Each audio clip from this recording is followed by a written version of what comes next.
Hi, this is Trey Passer, and welcome to the Horoscope 101 channel.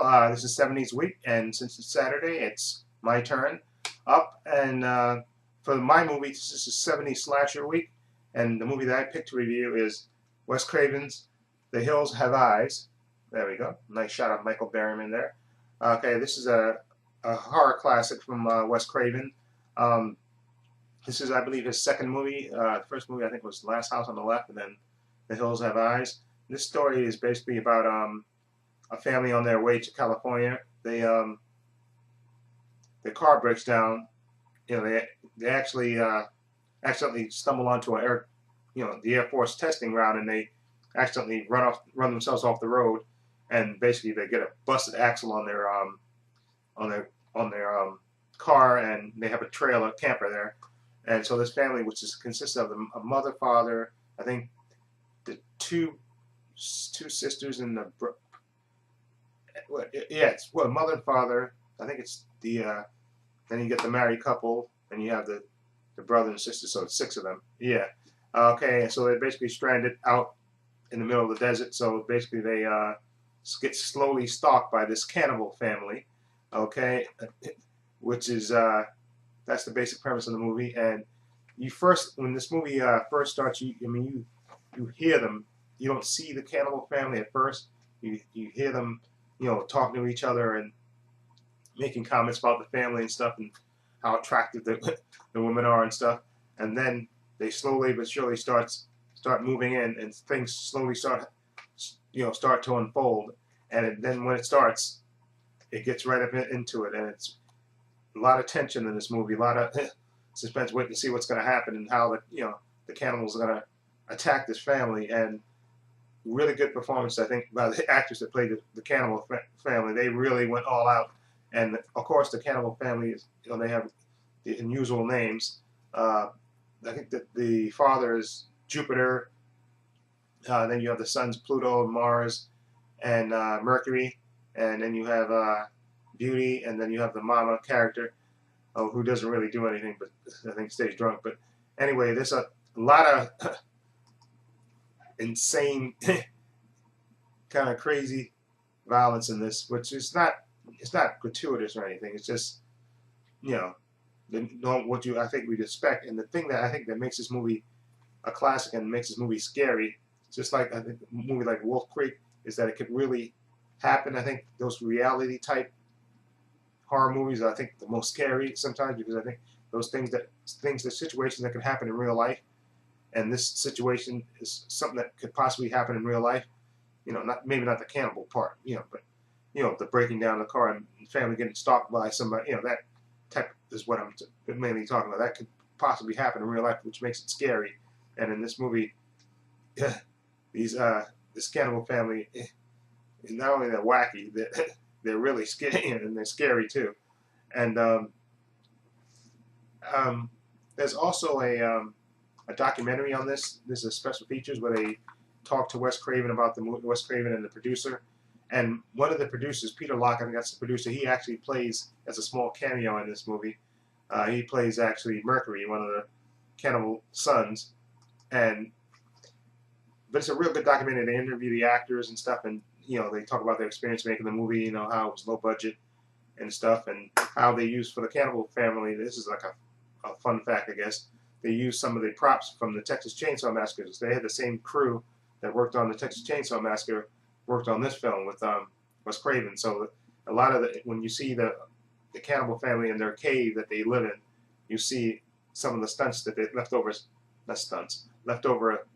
like props and stuff that they have in their cave. But anyway, like I said, a lot of good suspense, and you feel the terror in the family, because it slowly kind of unfolds. After the family crashes, and you see you hear the cannibal family talking about the family and stuff, and what they're going to do to them and stuff, and then you slowly see them start basically stalking the family and stuff. And I don't want to spoil the things that they do, because I think it's really good to see. And it's a really intense movie. And let me just put a minor spoiler in here. Okay, there's two dogs that actually are with the family, traveling with them. And let me say that one of those dogs in this movie is probably the more intelligent character in the movie.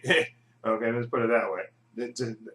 I love that dog. Okay, okay. So without spoiling, I don't want to spoil it, but let me just say I love that dog.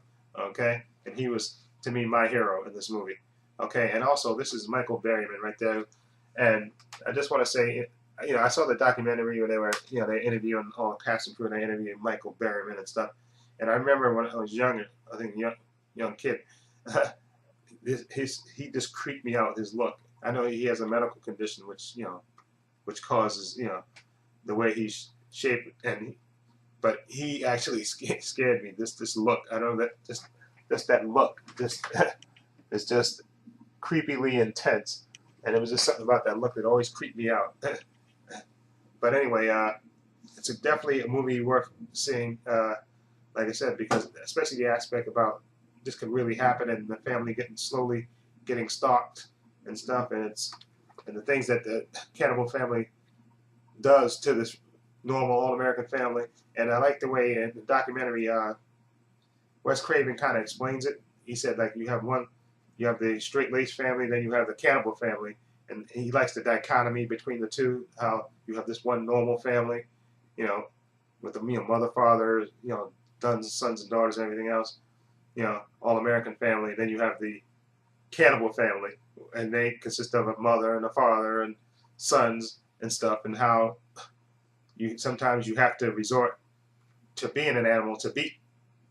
You have to find that inner strength to try to fight off. When you're faced with extraordinary circumstances, how you have to basically become an animal to beat savages, basically. So, which is really good, and it really illustrates that point while watching this movie, and definitely worth seeing. Okay, so that's my review of The Hills Have Eyes. Please tune to the Horoscope 101 channel if you want to see the previous 70s movies that my fellow YouTubers on this channel already did this week for 70s Slasher Week. All you got to do is click down below on the Horoscope one and check on the videos, and you'll see all our videos for this week. Okay, since I'm the last at the end, so all the other videos are up. Okay, so just check those out, and I really like doing this, and feel free to leave your comments down below. And this is Trey Pastor saying so long and take care. They wanted to see something different, but something different saw them first. The Hills Have Eyes. Mister, don't take your family back in that area. The silver has been gone for 40 years now. Besides, there's nothing back in there but animals. A lot. The old creep told you not to get off the road. What began as a vacation ended as a nightmare. Hell to pay now. What the hell was that?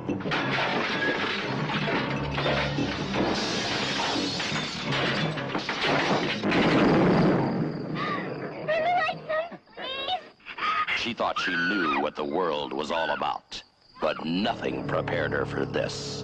The Hills Have Eyes. Oh, you go with my baby. Get out of the way, Dick. A mother fighting for her child loses it in the worst possible way. I hit him with a tire iron and I split his face wide open. That was a bad mistake.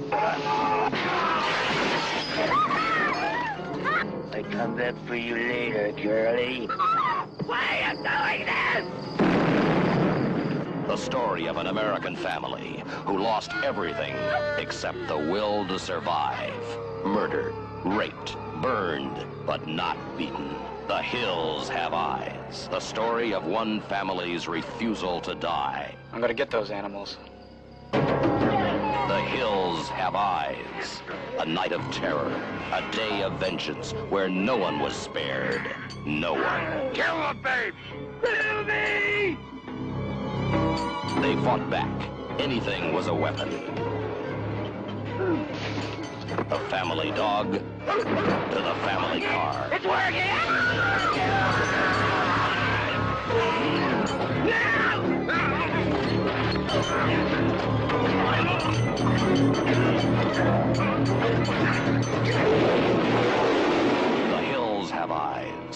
the most shocking, terrifying film you will ever see, by Wes Craven, writer and director of The Last House on the Left. The hills have eyes. The lucky ones died first.